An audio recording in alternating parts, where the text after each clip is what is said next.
Minister for Justice introduced legislation in the Dáil today saying it'll be important in tackling crime.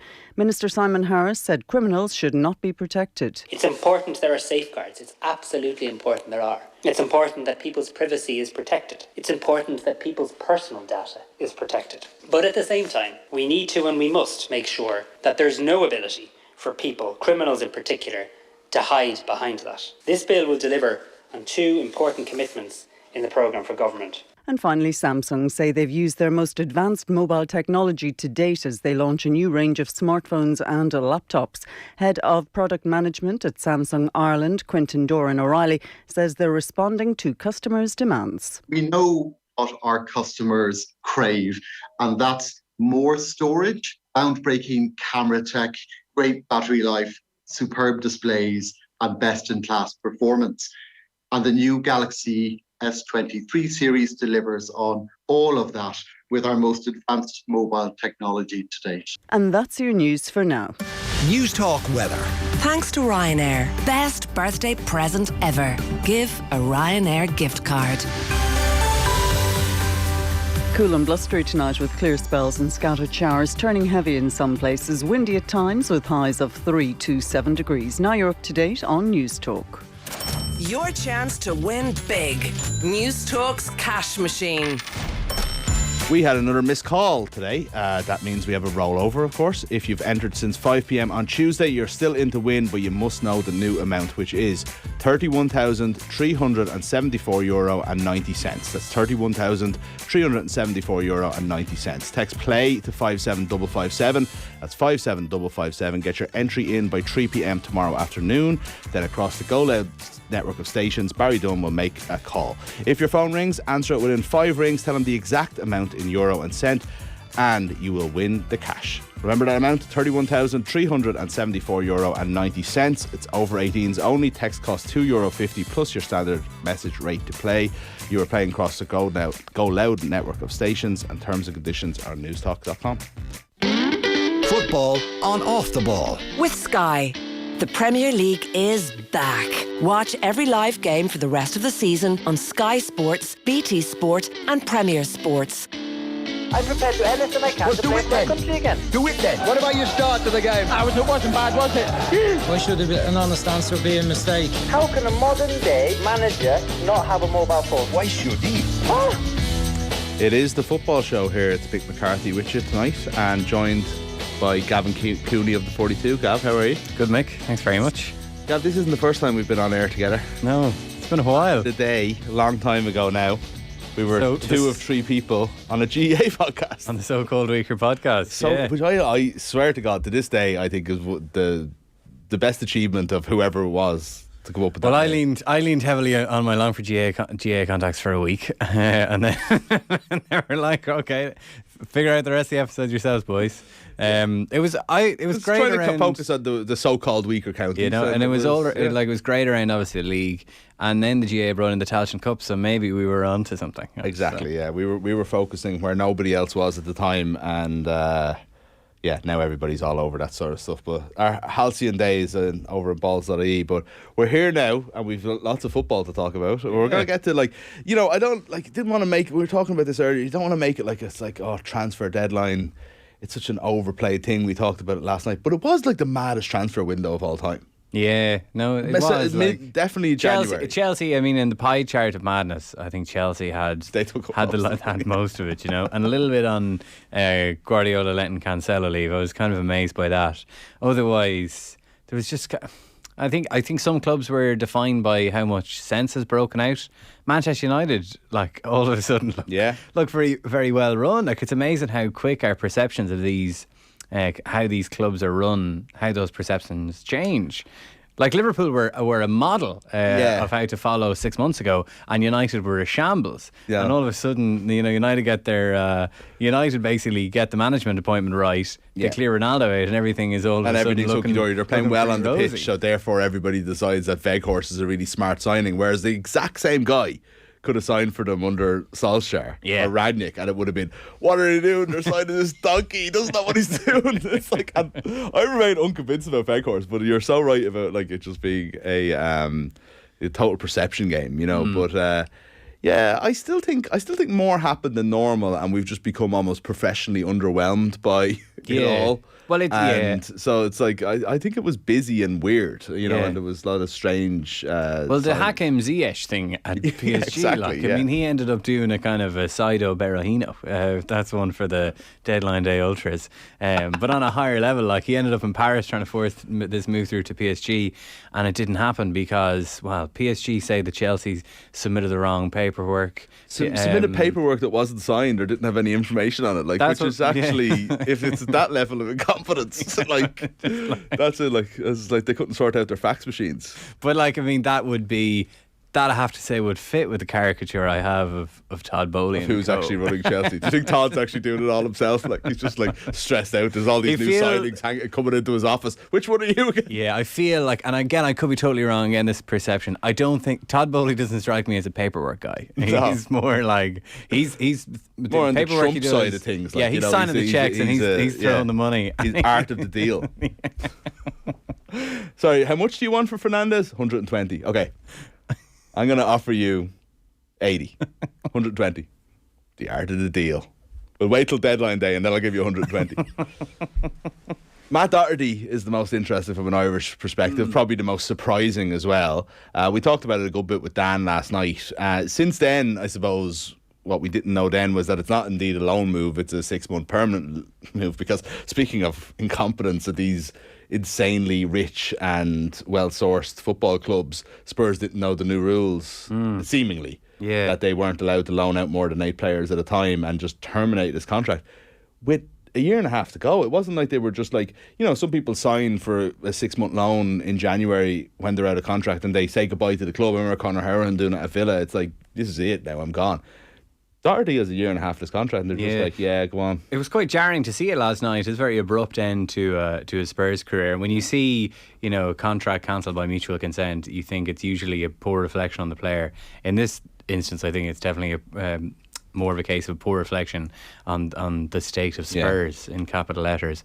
FIFA have new rules brought in this season where you can only have 8 players out on loan at any one time, 8 senior players. So say Troy Parrott is considered homegrown or home trained, so he doesn't count. But that 8 guys out on loan, and the 8th guy to go out on loan was Jed Spence, who's another right wing back who was signed by the club. He was disavowed the day he arrived by Conte. He said, and for over 20 million, wasn't it? Yeah, absolutely. So they sent him out on loan to Rennes earlier in the afternoon, and then, hang on a minute, that means Doherty's the 9th man here, and eventually kind of cancelled his contract.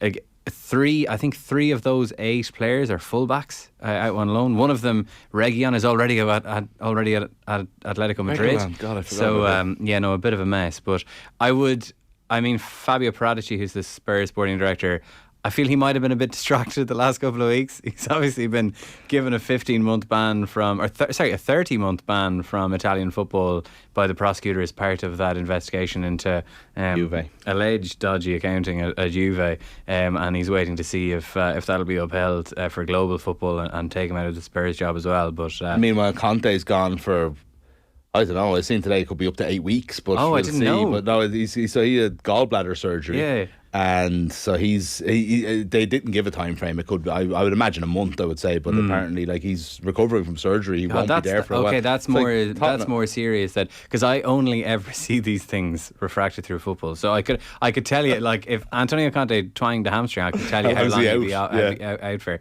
I remember Rafa Benitez once had kidney stones during an Arsenal game and had to watch it on TV. We just missed that one game. So I just saw it through that prism and thought, Conte might miss the weekend, but he'll be back. Now again, there is no time frame. It could be that. That's a nightmare. No, for Spurs. it could be that. Yeah. It could be just a couple of weeks, but they didn't give a time frame. And then obviously the analysis goes around to NHS recommendations on how long you should stay out of work. When you have your gallbladder removed, and it's 8 weeks, 8 to 10 weeks or something like that. So I think nobody thinks that he's probably going to stay away that long. But it looks like it will be a significant period of time, which is an unbelievable nightmare. So they've got like a sporting director who doesn't know whether he's banned. You've got not knowing how many loans you have. You've shipped out all your fullbacks.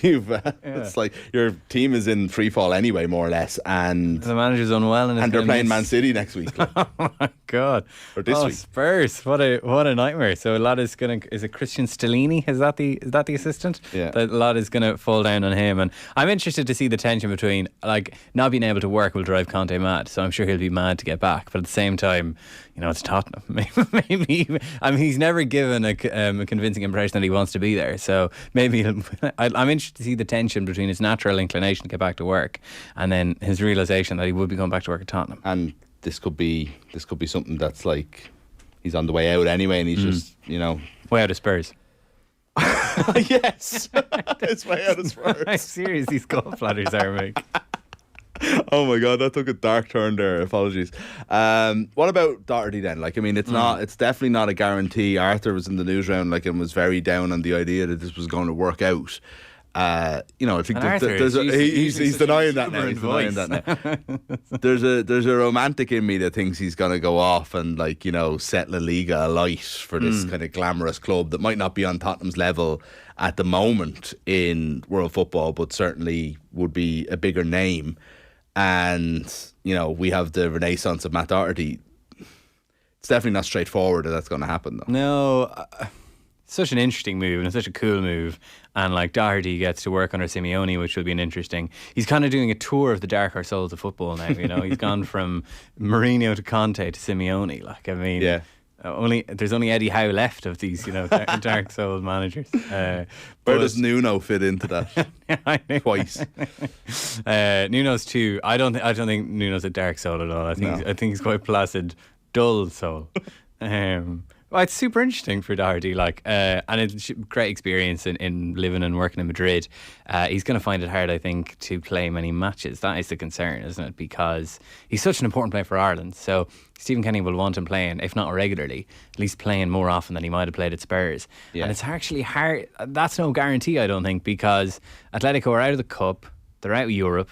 They've finished bottom of a very straightforward Champions League group, so they're not even in the Europa League. So all that's left are 19 league games, and he's probably been signed as a backup right back because Felipe, and they're fourth and probably don't have that much. They're going to be in a battle for the Champions League by the looks of things. Unless things significantly improve. Yeah, well, I would be amazed if that was if their ambitions went any higher this season. They've been pretty poor throughout. Yeah, but what I mean is it won't even be comfortable enough that he's going to be they're going to be taking chances on guys because they do as well. We haven't mentioned that they have Molina, who people will remember from the World Cup, who's he might not have been the greatest right back in the world, but he was a very good, significant player on that Argentina team. And he also he's one of the rare instances in football at the moment of a guy who played in the World Cup final and has come back in good form. So many guys who played in the World Cup final are out of form. Like Mbappe tonight from PSG had a penalty. It was saved by the goalkeeper. Got a retake because the keeper was adjudged to have been half an inch off his line. Keeper then touched the next penalty onto the post. And Mbappe spooned the rebound over from 6 yards and then hurt his hamstring and had to go off after 20 minutes. So everyone is struggling after the World Cup final, bar probably... Hurt his hamstring, you say? What date is it? Is it going to be... 1st of February. Is it going to be... We've got, 6.5, 7 weeks until Ireland-France? That's too long for a hamstring. Damn it. No, I think he should be fine for that game in Dublin. But Molina's come back in really good form. He's had 3 assists in his last 4 games or something. So he's really good. So it'd be hard for Doherty to force his way in on the right. Maybe at left back they've got the lad Ronaldo, who's not as convincing. The lad. Yeah. I can't say I know too much about him, but yeah, maybe. He did okay at left back, I thought, last year. That's the other thing with Doherty. We can be down, we can have these conversations. I thought Doherty was doing well, in the kind of post Mourinho Spurs. I thought he was unlucky not to get his place back at the start of this season because he was flying before Matty Cash took his leg out from under him. Yeah, it was such a at the end of last season. Yeah, terrible tackle. Steven Gerrard's Aston Villa. He was, because the Spurs' best spell under Conte was Doherty's best spell at Spurs as well. So he was quite synonymous with that goal he that. got against whoever it was, where they stretched the whole field and he came in like, he was like a centre forward coming in through the middle of the end of a break. It was a great goal. Like, might have been Everton. I think he definitely scored against Everton last season in a 4 or 5-0 win on a Monday night. So he's playing really well, and that, I think that injury really hurt him. It's hurt him obviously in a very literal sense, but it also took him out of the rest of the season. He missed 4 Ireland games in June, and it also stunted his pre-season, or it stymied his pre-season. Those kind of brutal show trials that Antonio Conte submits his players to. And he was kind of, he's behind the 8 ball from there on in. Conte had that quite unfair comment publicly and was just like Doherty played every game last season. I see him now, he's not in the right shape. I'm not stupid, I don't want to lose. Yeah. In fairness, Doherty started 3 of the next 4 games after that. So he has battled his way back. I don't think it's my green tinted glasses to say that I could never understand why he was picked behind Emerson Royale. Emerson Royale, I can't understand it. Emerson Royale's no good, and Doherty was better than him. But in fairness, with Pedro Porro arriving, he would have been scrapping with Royale for a place on the bench, and battled Royale, I suppose, and obviously decided to get his regular game time in and go to Atletico Madrid. Hopefully, it is regular game time, and we'll see how it goes. And it's definitely it's like, do you know what? From even just an Irish fan's point of view, it's great to be going and checking the La Liga teams when they're named on a Saturday or Sunday as well, in the way that we do with Championship and League One. Let's face it, Atletico Madrid. I mean, this is their no official title. It's not even Matt Doherty's Atletico Madrid. You'll read that a lot. The way they announce them, by the way, would suggest that they don't see him as a nothing player anyway. I don't know. I mean, they do that with everyone these days. Well, no, they did. They gave him a big unveiling today, didn't they? But I was just the official. And look, this is probably a clumsy Google Translate, but it went on the English section of Atletico Madrid website. They did translate it. They did describe him as corpulent, which is just, what did you mean to say? Which I assume is clumsy Google Translate on Atletico Madrid's part. But no, look, I can't wait to see how he goes. And look, I mean, the last Irish international to play in Spain, Steve Finnan and Espanyol, I feel the bar wasn't left too high there, so I think he'll. There you go. That was my quiz question for the end of this segment, so you beat me to it. Yeah. Ian Hart at Levante. For this section or for the crappy quiz? Just this section. Well, sorry. Actually, none of the lads are listening to this, Gav. I'll put that in the crappy quiz on Friday. Come here. You mentioned PSG playing tonight. They have actually taken the lead there. Nobody of interest scored. It wasn't Messi, and Mbappe's off. But there's another game on tonight, and we were just talking about this during the news, because the Coppa Italia is on and Roma are at home to Cremonese, and it was 1-0 during the news to Cremonese. It's now 2-0. Yeah, as you were saying, they haven't won a game all season. Bizarre. This is like the Coppa Italia run from legend. Yeah, it's bizarre. Very, very strange. Like, Cremonese bottom of Serie A without winning a game. I think there's 2 sides across the top 5 leagues who haven't won a game this season, and Cremonese are one of them. But they beat Napoli on penalties in the previous round. Napoli, who are runaway, who have effectively won the Serie A title already, and look brilliant in Europe as well.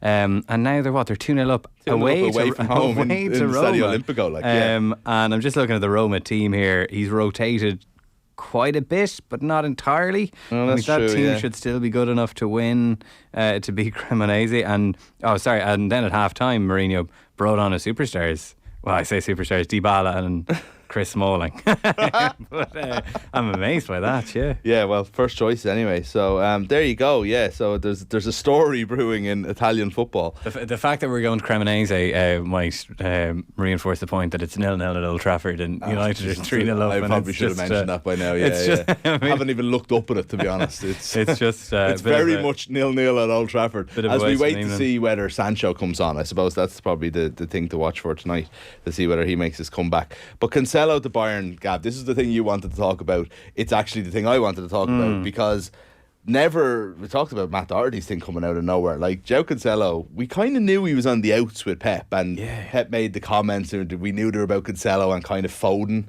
Maybe they're going to give Foden another chance anyway. But Cancelo was like, you might have been the best full-back in the Premier League last season, but no room for you here, bud. And we're not going to replace you. We're just going to let an 18-year-old take his chance. I know, maybe Rico Lewis is, the next great fullback, but this is a risk, isn't it? Like he got rid of one left back, Zinchenko, and strengthened a rival in the Premier League to the point where they now might miss out in the Premier League to that rival. And now he strengthened a rival in the Champions League by giving them Cancelo. Yeah. Cancelo's starting for Bayern tonight and has taken 17 minutes to set up the opening goal in that game with a brilliant cross. The only thing I'd say on that though, and quite amazed by it. Really. I was like, if you're getting rid of João Cancelo, who are you sending him to that isn't going to be a rival in the Champions League or the Premier League? Like, there's no one. Like, I mean, he's one of the best players in the world. Like, he's not going to go to Al Nassr. Give him 6 months. Send him off on loan to 6 months at Al Nassr. What's Man City's team in Melbourne? Oh yeah, or in New York. I love comparing these great managers to Ferguson, because like Ferguson, in fairness, would have got rid of Cancelo, I'd say, if he was acting out in the dressing room. He wouldn't be sending him to Bayern Munich, I don't think. He would have sent him to. He wouldn't have gone much higher than Antwerp for the rest of this season, like, you know. But it's very interesting, like, because Cancelo, like, they're now light at left back. Like, they've got Rico Lewis as a teenager and Nathan Ake, who's centre back, really, who's playing really well, but is out of position at left back. Cancelo was not only like he's currently one of the best fullbacks in the world. He's also incredibly good for how Guardiola wants to play. He's so versatile in the sense he can play right back or left back. He can do that Pep thing where he tucks in and effectively plays as a midfielder. He can play as a traditional fullback and go out wide down either side. Yeah. You know, he could wallop one in from 30 yards. He's completely brilliant. But evidently, he can wear number 7 as a fullback and not look like an idiot. Completely. Yeah. Matt Doherty is also wearing 7 as a wing back, I think. For Ireland, or maybe 10 actually. I think he's done both. He's definitely wore 7. Which I like, I have to say. I don't think.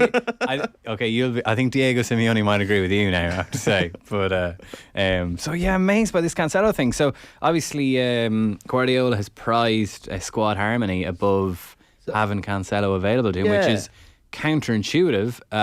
And it's very interesting, and we'll see. I think it's a massive risk, and he might end up regretting it. There's a lot has been made of the fact that there's a 70 million price tag on him, and that's like, you know, he's going to be 29 next year. It's not like, and if they want out, that's not the worst deal in the world. But it's very important to say that's an option to buy. It's not an obligation to buy. And it's like, Bayern aren't going to pay that amount. They might negotiate it down or whatever. They're not guaranteed to get that money for him either. It's very much a loan deal. Yeah. So, you know, again, it's just like, there's a part of me that admires Pep with it, though. There's a part of me that admires that it's like, no, not like, could you not have talked around this guy? Could you not have got some sort of message into him? But whatever, he's just like, I'm moving on. I've all the options in the world. This season is going against us anyway. I need to do something to rescue it. Yeah. Or if that doesn't work, at least I won't have to deal with this lad. Yeah. For the rest of the year. And it's also, he doesn't care who he sends him to, because look at, like, Raheem Sterling hasn't worked out, but he just sent him to Chelsea. Yeah. He sent the 2 boys to Arsenal. Chelsea was a bigger, like, potential rival at the time, but it just doesn't seem to enter his head that it's like, we're City, we're good enough, we'll beat whoever, you know. Yeah, and quite possibly, and look, maybe they won't regret it, but I think they're depleted now. Do you think Cancelo puts Bayern into like proper Champions League contender? He makes them a lot better. Yeah, I think he makes them a lot better. They still have Choupo-Moting and a Zimmer framed Thomas Muller up front. Choupo-Moting, genuinely, I haven't seen much of it after the World Cup. He was one of the form strikers in the world going into the World Cup. Genuinely, they've looked. He scored against. They brought him into the team after the first few weeks, having they played kind of a 4-2-2-2-2-2-2, however many correct twos are there, with like Sané and Mane up front, or Gnabry and Mane up front, and it didn't really work. And they brought Choupo-Moting into the team, and all of a sudden, fixed striker around which everyone could move. It did click a little bit better. So he's been really good for Bayern. Yeah. In fairness, he's been really unfairly tarnished by the fact that he played for Stoke. Oh, massively. It's completely it's completely tarnished our judgment of him all the way through his career at this stage. Yeah, and some absolute bowlers in that Stoke team. Shaqiri, good player. That's a hill on which I'll die. Yeah. Even Jesse Rodriguez. Stoke did. Ryan Shawcross. There was some continental flair at Stoke, sorry, I almost said Gnabry, but he was Pulis at West Brom, was he? He definitely played under Pulis as well, Serge Gnabry. Serge Gnabry did? Yeah. I missed that completely. I think so, yeah. I'm nearly sure. I don't think he was at Stoke anyway. I'm not sure that Gnabry and Choupo-Moting are in the Bayern dressing room reminiscing about Tony Pulis these days, but I think Cancelo makes them better. I also think that, is it Lucas Hernandez, the French defender? He obviously got injured to the World Cup in the very first game, so they were depleted at fullback anyway. I think it's a great signing for Bayern, and like the big game of their season. Okay, there's a bit of a title race in the Bundesliga at the moment. The big game of their season is PSG in a couple of weeks' time, and all of a sudden, because Bayern were probably the side most damaged by the World Cup, between like Mazraoui is injured, Lucas Hernandez is injured, Manuel Neuer went skiing and broke his leg. Mad. They've got Sommer in to cover him, which is a good signing. So all of a sudden now, Mbappe will be in a race against time to be fit, certainly for the first leg against Bayern. Ramos went off injured as well tonight. So suddenly I think they're looking in a much healthier position for that tie. Serge Gnabry played once for West Brom on loan from Arsenal, so I feel a little bit less like a fraud for not knowing that. I missed that game. I missed Match of the Day that week.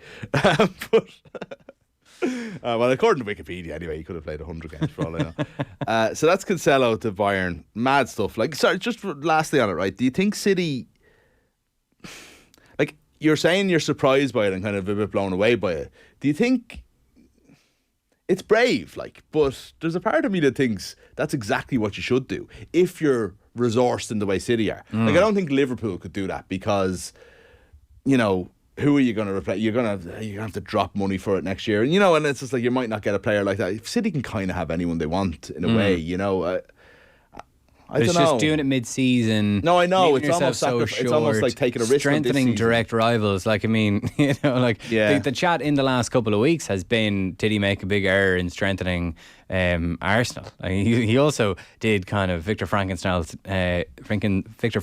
style create Arsenal's manager as the system. But I suppose that's a separate thing as well. But I have to, brave is often like the first line of someone's obituary as well, or political obituary as well. In the yes minister sense of the word. Yes minister, it was a very brave decision to make. I don't know. Was Frankenstein's monster ever underrated? Was what I was going to say. But that doesn't really make any sense, but was kind of not fully appreciated by after he was created, because I think that's where Arteta has won the war with Pep, in that he pretended to be kind of like a poor mouth. I'm really struggling to hold on to my job here, Pep. But it's like, we go back so long. It's like, can you just give me Jesus and Zinchenko there? It's like, you don't really want them anyway. And, Jesus, God, it'd be great if we could scrape into the Champions League. God, if we'd have two of us would be there in the Champions League together, as opposed to like, he's planning a takeover here. It's a great bait and switch. Arteta was under pressure. Like, we were talking about this on the 42 podcast last week with Shane Keegan, who was the Dundalk manager at the time that they met Arsenal in the Europa League. And I can't remember, I was at the game in the Aviva, and it was finished 4-2 to Arsenal. I think maybe Arsenal scored a couple of goals early, and then Dundalk came back into the game, and Arteta had to send on the cavalry to kind of see it out. Like, he was under massive pressure then. I remember doing the Zoom press conference, and like, he was talking, trust the process, and his very methodical, mechanical way of talking. And there were like sniggers from English journalists on the call at certain things, and I was thinking, this guy is finished. So how he's turned it around is amazing. Helped obviously by getting Jesus and Zinchenko from his old boss. Yeah, but you know what? Like, the moves they've made in January, we weren't going to talk about them, but just like quickly, even like Jorginho last night, I don't know how good that is, but it's a low risk thing. It's not very expensive. It adds an extra very experienced body and like a lot of quality as well. You add like someone like Trossard. You make those like kind of three signings kind of mid-level. It's like sort of maybe we weren't going to go mad this January, but actually we're in a really good position to win the title here. We just need a little bit more depth. It was like, talk about like perception about Manchester United and like smart moves. I thought Arsenal had like an unbelievable savvy January.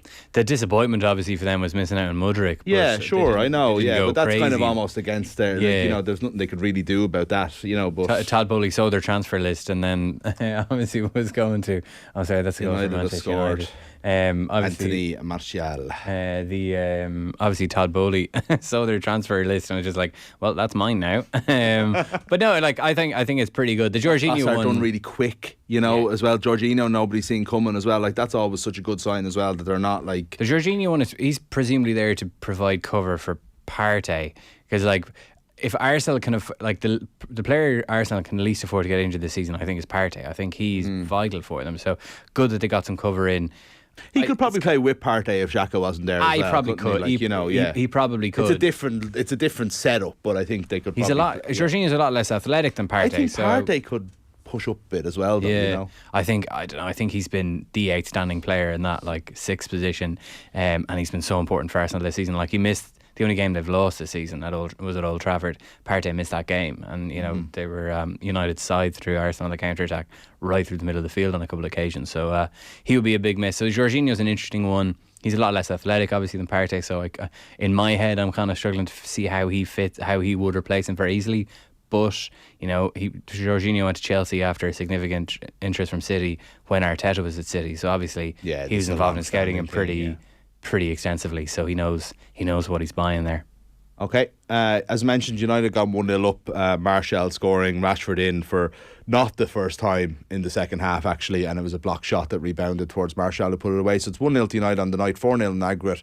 They're going to Wembley to face Newcastle. An interesting Carabao Cup final actually, United and Newcastle. Yeah, some people might say trophy droughts. I know some people might say that the ownership of Newcastle takes away somewhat from their fairy tale journey back to Wembley. And but I have to tell you, Mick, I'm one of them. I find it very hard to get on board with. What about Eric Ten Hag's fairy tale story? It's just depends if you're a United fan or not, but in some ways the battle of the bad guys. Yeah, we're going to take a break. We're going to be back and talk about Enzo Fernandez, Chelsea, lots more as well to get to with Gavin Cooney of the 42, who's with us. The football show, of course, is brought to you by Sky. Watch every live Premier League game this season on Sky Sports, BT Sport and Premier Sports. Football on Off the Ball. With Sky. Watch every single live Premier League game this season on Sky Sports, BT Sport and Premier Sports. This is News Talk. Moncrief. And also we have another one called Cordyceps, which is great for improving your energy levels when you're working out. It's, Did you say Cordyceps? Cordyceps. Yeah. Have you watched The Last of Us? No. That the entire world is turned into zombies by a fungi called Cordyceps. Yes, that's what happens when they take control of the insects. I'm going to just go back a few inches from James here. I'm suddenly a bit nervous. Moncrief. Brought to you by Avant Money. Weekdays at 2 p.m. on News Talk. Hello and welcome to the Dublin Racing Festival at Leopardstown over the new February bank holiday weekend. The gates are open and they're off to enjoy 2 days of festival fun and excitement with top-class Irish jumps racing, a feast of food and flavours, Six Nations action on the big screen and live music and entertainment throughout. Experience the Dublin Racing Festival at Leopardstown, February 4th and 5th. More than racing, more than a festival. Book online for the best price at leopardstown.com. When it comes to Polestar, the proof is in the driving. From the enjoyment of minimalistic modern design to the excitement of pure electric performance. But describing it wouldn't do justice to the experience. After all, the proof is in the driving. Visit Polestar.com to book a test drive of the all-electric Polestar 2. What's a giggly bit? Air Gigabit Fibre broadband is our best ever broadband. Way better than cable. It's your own line straight to your home, so no more sharing with the neighbours. Mrs. Murphy was on my internet. What is she saying? Sign up today and get 1 month free. Plus, Virgin Media customers save up to €300 by switching to Air. Call 1-800-500-300-GO in store or visit air.ie. Offer subject to location and availability. 12-month contract. Setup fees may apply. T's and C's apply. See air.ie/save300. Football on Off the Ball. With Sky. All the football you love in one place. Across Sky Sports, BT Sport and Premier Sports. It's 5-0 to United on aggregate, and they've made it worthwhile watching this dross for the entire evening. Well, Bruno Fernandes in particular did, Gav, because a sexy cross.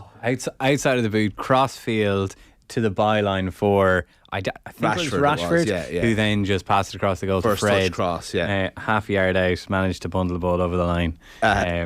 Fernandez's cross, again, outside of the foot from the corner of the box, right, was one of those ones that had so much kind of like spin and movement on it and was inch perfect that Nottingham Forest defender Serge Aurier was made to look a clown. He did not know where the ball was going. It was just one of those awful things where you completely lose sense of where you are perhaps who you are.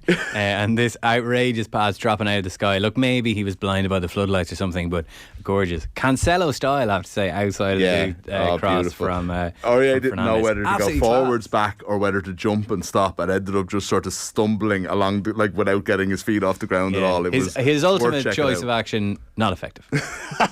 No, absolutely not. Okay, so United, as we already mentioned, are going to Wembley to face Newcastle in the prestigious Carabao Cup. As we get to a team who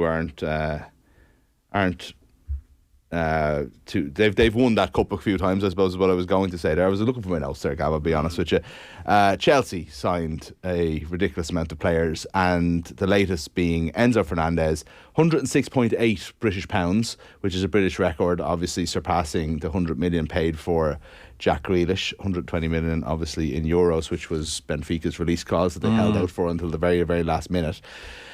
So this guy, I was saying earlier in the news round, right? He's 22. He was the type of player in the World Cup that was impressing enough that you're like, why he should be playing. You know, when you're watching every Argentina team, you're thinking like every Argentina game, you're like, this guy he should be in there. He's good enough. But at the same time, even though he won Young Player of the Tournament and all that, he didn't exactly like stick out to me in so much that I thought he was going to be the British record signing, that he was going to go to one of the big clubs and take over for this insane, obscene amount of money. Like, he was like, oh, he's one to watch. Good player. Don't overreact to the World Cup. And we'll move on. Todd Bowley, though, is operating on a higher plane of knowledge to the rest of us, you know. Some of us have these ideas of valuations of players and are able seemingly to identify players independently. Todd Bowley does neither. He takes a look, he reads the BBC gossip column every morning and he's just like, this guy looks interesting, I'll drop 120 million on this guy. Listener, I'm sure that's not quite how it works out, but it's certainly a perception of how it might.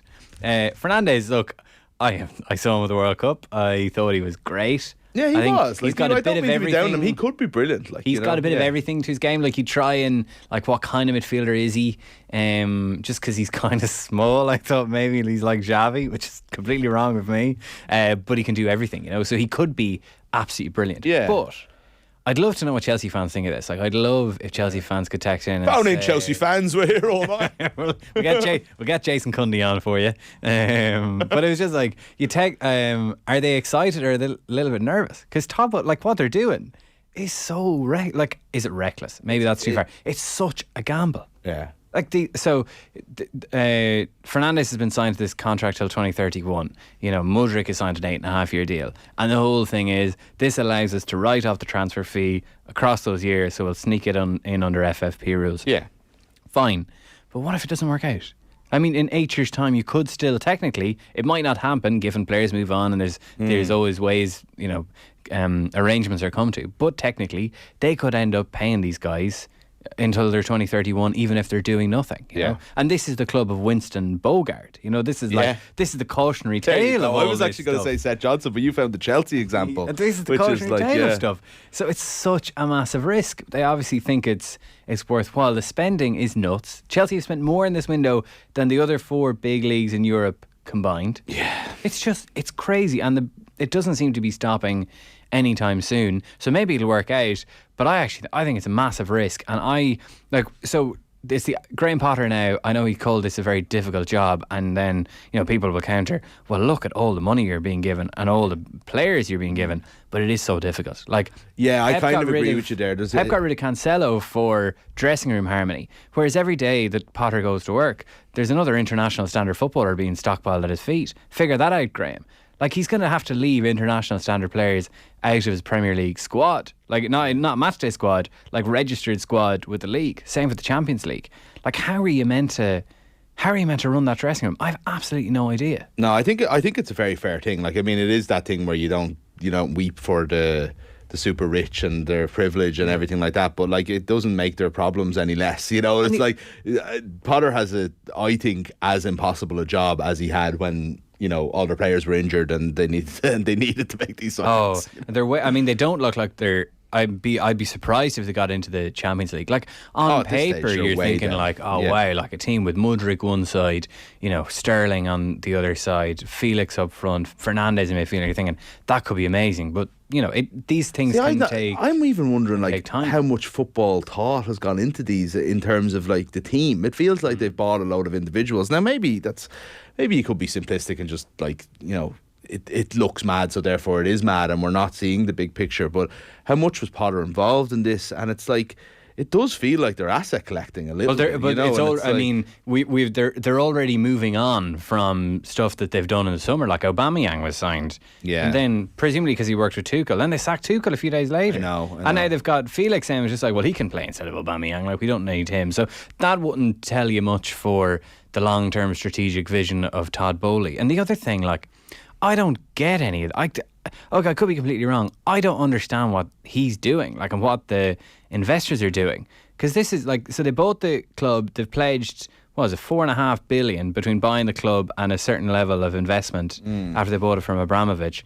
So they're investing in this thing thinking we can make money out of this.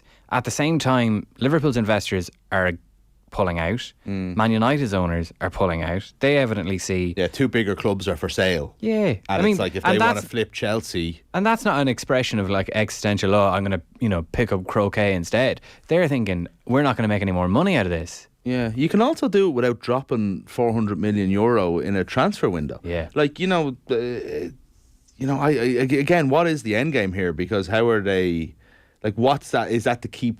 Is that to guarantee Champions League qualification and that be the be all and end all that Chelsea have to be a Champions League club? I don't know. I don't think it's going to do it. I don't think that's like, obviously the richest clubs will always have the most success, or the clubs who spend the most money will always have the most success. But it doesn't necessarily happen each time. No, you know what I mean. And I don't understand where Bowley's going to see any return on this investment. And look, I'm not Todd Bowley's accountant. Like, I'm not particularly worried if he runs out of a load of money. But it's just like, what's going on? There was a future of the club, I think, if you're thinking of it as a Chelsea fan. Like, I mean, it's funny. It feels like the dream. Going out and spending 400 million in a transfer window and just having this like unlimited checkbook. It was kind of joyless to me. It's a bit 2003 as well, though, isn't it? Like, for Chelsea, because I'm looking at this now and I'd be thinking, I'm just worried this is all going to collapse under us. Yeah. And we're going to be left with what?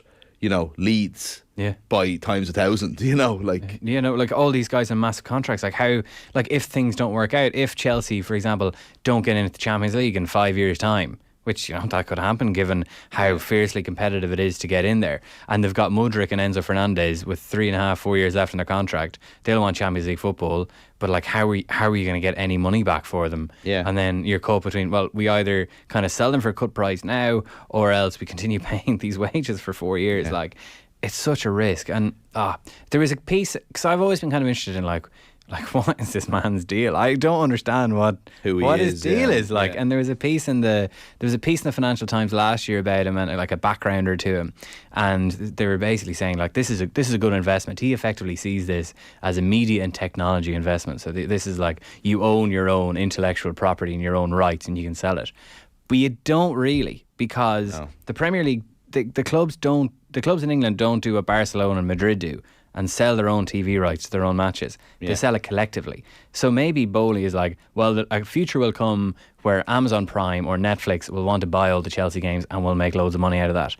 That long term, that might not work, because the reason the Premier League is so successful is because they sell all the rights together. It's made the league itself very competitive, whereas like Barcelona and Madrid now are trying to confect a Super League because they've been trapped in their own initial greed of like, we'll hog all the money, but then like, who's going to tune in to watch Real Madrid against Elche? Nobody. Yeah, and look, also don't forget that like, it's all very well to be the cold hard businessman and talk about assets. People get absolutely seduced by sport and football, and Todd Bowley making himself like temporary director of football and all of these things, you know what I mean? Like, it's like you get into this sort of like throwing your checkbook around for bravado and machismo as much as anything else. Not necessarily saying that's the case here, but it looks like that from the outside. Yeah, and it's just the one other thing, it's kind of a bit of a top of the head rant now, but like the one other thing that's kind of struck me about the Chelsea thing is like, I've obviously been reading loads about how are they going to get by FFP, and this is how they're going to do it. Oh, this is 8.5 year yeah, contract. That's one thing, and then the other thing is to sell academy products, because you can book them their transfer fee straight away, and that's pure profit. But that's like, okay, accountancy, brilliant trick. Like on a human level, leaves a very sour taste in the mouth, because it just goes to show that academies are not really there now to prepare players for your first team. Yeah. They're there to fund your first team. So don't look at a super club's academy as a collection of young talents. It's a portfolio of assets to be sold to fund others. And then, you know, there's a big piece there with Irish football. Like, you know, we're sending our most talent. We've been sending for years.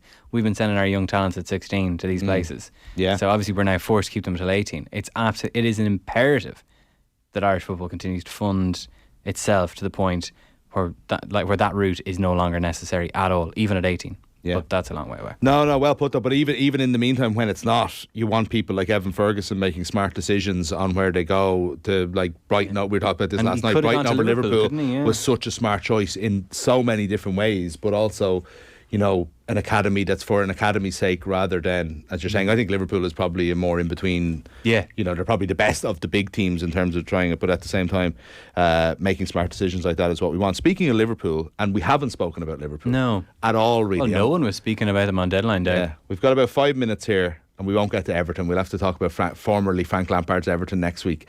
But that's it. Like they got Gakpo, and funny enough, their quiet January coincides with like a calamitous run of form. Yeah. Like beyond recognition. Like, I mean, we knew that they were having one of those seasons like they did 2 years ago. But the way it's gone in the last couple of weeks. Yeah, now they're even getting all the centre backs injured. Like that was what precipitated the collapse last year. Now it's just another added little twist of the knife. Yeah. As such, like, you know, it's a great team that has basically gone on for too long. You know, I'm not going to cosplay Eamon Dunphy and talk about a great team in decline, etc. But actually, I am going to do that. Yeah, go for it. It's completely like, and it's just they're really suffering from the lack of investment in midfield. I mean, you know, Liverpool fans that were obviously up in arms online that they haven't signed anyone on deadline day. Well, they signed Arthur Mello on deadline day the last time. An absolute disaster of a deal. So look, they're older. I mean, presumably Jurgen Klopp has spent each day of this January transfer window going home and just caressing a framed picture of Jude Bellingham and just like, soon. But like that might not work out fall, now. Like, the less likely Jude Bellingham is to go to Liverpool. I know, I mean, what would he be doing? Like, you know, at this stage. I mean, I know there's still the lure of Klopp and of certain players there and of Liverpool itself, but like Bellingham's next move can't be to a team that finished 8th in the Premier League last season. I don't think so, unless he knew for a fact that was a once off and to be back challenging for the Premier League and the Champions League. But we actually don't know that. Like the Liverpool are going to be so interesting now for the next little while, because Klopp is the best manager, you know, of my lifetime that there's been at Liverpool, and probably of definitely, you know, since say Kenny Dalglish in the 70s or 80s. And I actually think you could go further back because he built it. Well, this is where I'm going to contradict myself. Kenny Dalglish, late 80s, early 90s, by the way. He was playing back then. Sorry, he's player manager, wasn't he? He was in the 70s. So it's going to be so interesting to see if Klopp can rebuild the team. And the big question mark is that he's, of the architects of that team, he's one of the few people that's still there. Because what worked at Liverpool was, you know, Michael Edwards and, you know, the Ian Graham and the kind of, you know, the physicists, the theoretical physicists or whatever that they had making these decisions. Like everything worked because that group of people worked and clicked brilliantly. Yeah. And it worked because Klopp didn't actually have too much power. Like, I mean, I remember Melissa Reddy wrote a book after Liverpool won the league and talked about how Klopp wanted to sign Julian Brandt, and Michael Edwards, the old sporting director, convinced him, no, this guy Mohamed Salah is a better bet, and he eventually convinced him to go with Salah over Julian Brandt. Wow. Like, Liverpool would not have won what they had won had they signed Brandt over Salah. So it is interesting to see now if they can get the recruitment, because the recruitment was hit after hit after hit. Like everything was right for years, but it only takes a couple of wrong decisions for them to fall away. Yeah. And they're on a high wire because they have just less money than the rest. But they're also making like strange decisions. So as much as like they tried Mello or whatever, and they haven't had to. Why are they like even if Nunes eventually works out, Gakpo eventually works out, you've still got Jota and Diaz to come back and they all play on the left. They're addicted to signing these left-sided attackers. It's a strange thing that they've like that doesn't make any sense to a team that was so well run and that has done so well to be in the position they're in. And you're talking about it being a blip, but it's hard to think if it's a blip when they just keep signing the same player. It's so strange. And like Thiago, I think Thiago's the last permanent midfielder that they signed, you know, and before that it's Naby Keita. It's just they've probably they have been too loyal to the older guys, like Henderson and Milner. You could have predicted their physical dwindling. The Fabinho thing is baffling. Like, he's only 29, but his legs are gone. You know? Oh my god, absolutely. But yeah, a little bit too loyal to those players. But Liverpool, the rebuilding of Liverpool is no guarantee. It's going to be so interesting to see if Klopp can do it. I know. Gav, that was brilliant. We didn't get to talk about formerly Frank Lampard's and now Sean Dyche's Everton. Yeah. Sean Dyche's Everton doesn't roll off the tongue quite as well, but it'll be interesting to see how they get on, and we will talk about them again. You'll be in with us soon. And we didn't get to talk about the assassination of Evan Ferguson by the coward Fabinho. Yeah. But I know. Well, luckily, it doesn't seem like it's too bad. Doesn't seem. Yeah, David Sneyd reporting for us tonight that it seems like he might actually be fit in time for France. Wow. You know? Okay, that's good news. I didn't see that. Good man, David. Okay, Gavin Cooney of the 42. Thanks so much for joining us. We'll be back in a minute. Football on Off the Ball. With Sky, proud partner and supporter of the Republic of Ireland women's national football team. This is News Talk. At News Talk, we talk to almost 800,000 people every week. All kinds of people. In the mornings, on the school run, at work, and on the way home. We talk to them at lunchtimes, weekends, before they go shopping or head out for the evening. And we talk to them wherever they're listening, on radio, mobile, desktop, and smart speakers. But right now, of all the people we talk to, we're talking to you, businesses. Because if you want to talk to your customers, all you need to do is talk to us. To find out how we can make radio advertising work for your business, contact us at newstalk.com/advertising. Newstalk. We let people know your business. Part of the Bauer Media Network of stations. Your son, who smiles every time he gets a message from a certain someone. The twins, who think your son has lost his mind.